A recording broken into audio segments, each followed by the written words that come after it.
Two for the title. 1985 Donruss Don Mattingly and Dave Winfield captured the moment.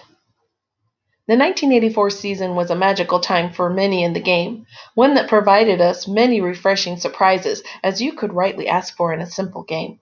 Surprises like the juggernaut Detroit Tigers, who pretty much salted away the World Series title by mid-April, the emergence of Tony Gwynn and the San Diego Padres, the emergence of Ryne Sandberg and the Chicago Cubs, the total dominance of rookie Dwight Gooden, and the sudden leap of fortunes for the New York Mets.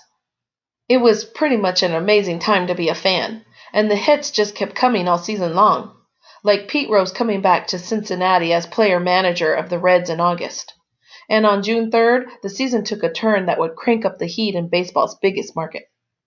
On that day, the New York Yankees right fielder, Dave Winfield, went 5 for 6 against the Blue Jays in Toronto and lifted his batting average from .295 to .315.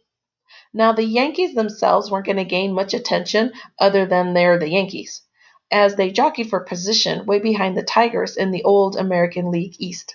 But 2 days later, Winfield did it again. A 5 for 5 performance jumped his average to .335 right into the American League leaderboard.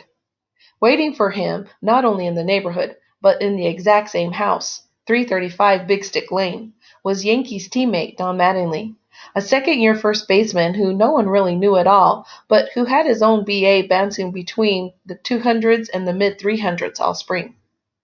Even non-Yankee fans were happy to see Winfield climb the charts. He was a longtime star, and one of baseball's good guys. And if he could boost his own star without the Bombers taking yet another title, well, good for him. And Mattingly? Well, he was an upstart who would soon fade, the Yankees' answer to Detroit's Barbaro Garby. Mattingly would benefit from watching his seasoned teammate rocket past him in the batting race, and maybe the youngster would even have a shot at doing something good down the line himself. It sort of played out that way for a while, as Winfield pushed his average to .368 by the end of June, almost obscuring Mattingly's own improvement to .344. A month later, both had cooled to some extent, but Winfield still stood at .346 and Mattingly at .339 as August dawned. By that time, collectors had pretty much decided that New York's young first baseman was for real, and coupled with what seemed to be a drastically reduced supply over previous seasons, had pushed Mattingly's 1984 Donruss rookie card to unheard of levels for new cards. $3 right out of the pack, often more.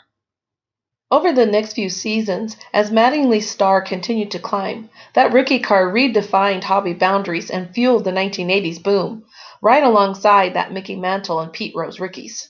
But that was later.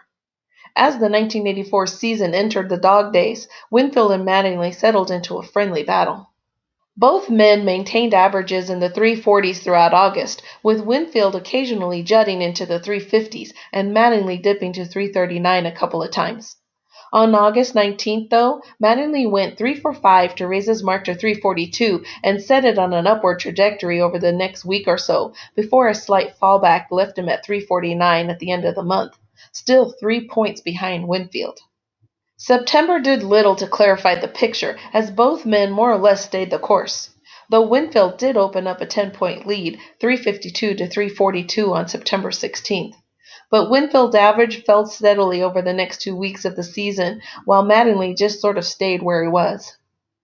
And on it went until the final day of the season, when the division champion Tigers rolled into Yankee Stadium. That morning, Winfield woke with a 341 batting average, 2 points better than Mattingly's 339. It all came down then to the performance in a contest that meant nothing in the standings. In that game, a 9-2 Yankee romp, Mattingly got hits in his first 3 at-bats, while Winfield went 1 for 2 with a walk. In the end, Mattingly went 4 for 5 to Winfield 1 for 4, and the youngster won the batting title, 343 to 340. The next spring, Donruss capitalized on their own burgeoning popularity and heated batting race that caused a frenzy even in the midst of an already historic season by issuing a card of the battling teammates.